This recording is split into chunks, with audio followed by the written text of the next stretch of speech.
Hello everyone, Manojit ক্লাসে তোমাদের সকলকে স্বাগত। আজকে আমরা ইতিহাসের ধারণা চ্যাপ্টার থেকে বেশ কিছু গুরুত্বপূর্ণ প্রশ্ন উত্তর আলোচনা করব। আজকে আমাদের প্রথম কোশ্চেন,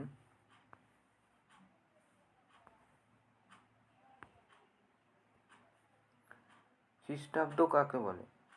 খ্রিস্টাব্দ হলো যীশু খ্রিস্টের জন্মকে ধরে যে অব্দ বা সাল গোনা হয় তাকেই খ্রিস্টাব্দ বলে। মানে যীশু খ্রিস্টের জন্মের পর থেকে যে সময়টা বা সালটাকে গোনা হয় সেটাকেই হলো খ্রিস্টাব্দ।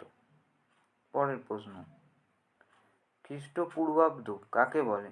যিশুর জন্মের আগের সময়কে বলা হয় খ্রিস্টপূর্বাব্দ। মানে যিশু যেদিন জন্মগ্রহণ করেছে তার আগেকার সময়কে তাকে বলা হয় খ্রিস্টপূর্বাব্দ। পূর্ব মানে আগে, তাই খ্রিস্টপূর্বাব্দ। পরের কোশ্চেন দেখে নেওয়া যাক কি আছে। জাদুঘর কি? জাদুঘর হলো যে নির্দিষ্ট স্থানে মাটির নিচ থেকে পাওয়া পুরনো দিনের নানা প্রত্নবস্তু যত্ন করে রাখা থাকে, আর থাকে হারিয়ে যাওয়া বিশাল জন্তুর হাড়, রাজা রানীদের পোশাক, অস্ত্রশস্ত্র ও নানা রকম মূর্তি, ছবি, বইপত্র ইত্যাদি। তাকেই জাদুঘর বলে। ইংরাজি থেকে মিউজিয়াম বলে। যেমন কলকাতা জাদুঘর আমাদের দেশের বৃহত্তম। আর একটা যেটা মিউজিয়াম দিল্লিতে তৈরি হবে, সেটা হয়ে গেলে সেটাই ভারতের বৃহত্তম জাদুঘর হয়ে যাবে। এখনো পর্যন্ত কলকাতা জাদুঘর ভারতের মধ্যে বৃহত্তম জাদুঘর। ঠিক আছে, পরের প্রশ্ন,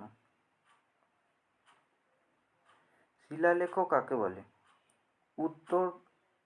উত্তর হবে পাথরের গায়ে খোদাই করে লেখাগুলিকে শিলালেখ বলে। আগেকার দিনে মানুষ পাথরের গায়ে ছেনি হাতুড়ি দিয়ে খোদাই করে করে বিভিন্ন তথ্য লিখে রাখত, সেটাকেই শিলালেখ বলে। পরের কোশ্চেন, প্রাচীনকালে মানুষ কিভাবে লিখত? উত্তর হবে প্রাচীনকালে মানুষ পাথর বা ধাতুর পাতে খোদাই করে লেখা হতো। পরের প্রশ্ন, প্রশস্তি কি? প্রশস্তি হলো কোনো শাসক বা রাজার সম্পর্কে গুণগান করে কিছু লিখে রাখা, সেটাই হলো প্রশস্তি। যেমন গুপ্ত সম্রাট সমুদ্রগুপ্তের এলাহাবাদ প্রশস্তি। পরের কোশ্চেন, ভাস্কর্য কি? পাথর, ধাতু বা পোড়ামাটির উপর খোদাই করে অনেক মূর্তি বানানো হতো, একেই ভাস্কর্য বলে। পরের প্রশ্ন, বৈদিক সাহিত্যের সময়কাল কত? বৈদিক সাহিত্যের সময়কাল হলো খ্রিস্টপূর্ব 1500 থেকে খ্রিস্টপূর্ব 600 পর্যন্ত। পরের প্রশ্ন,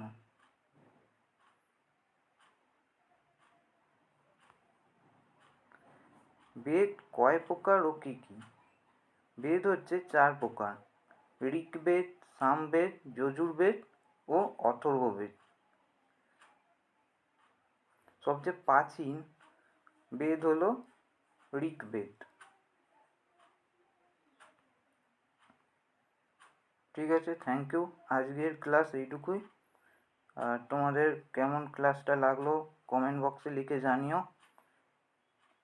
ভিডিওটা লাইক করো, শেয়ার করো বন্ধুদের সাথে, আর সাবস্ক্রাইব করো। Thank you.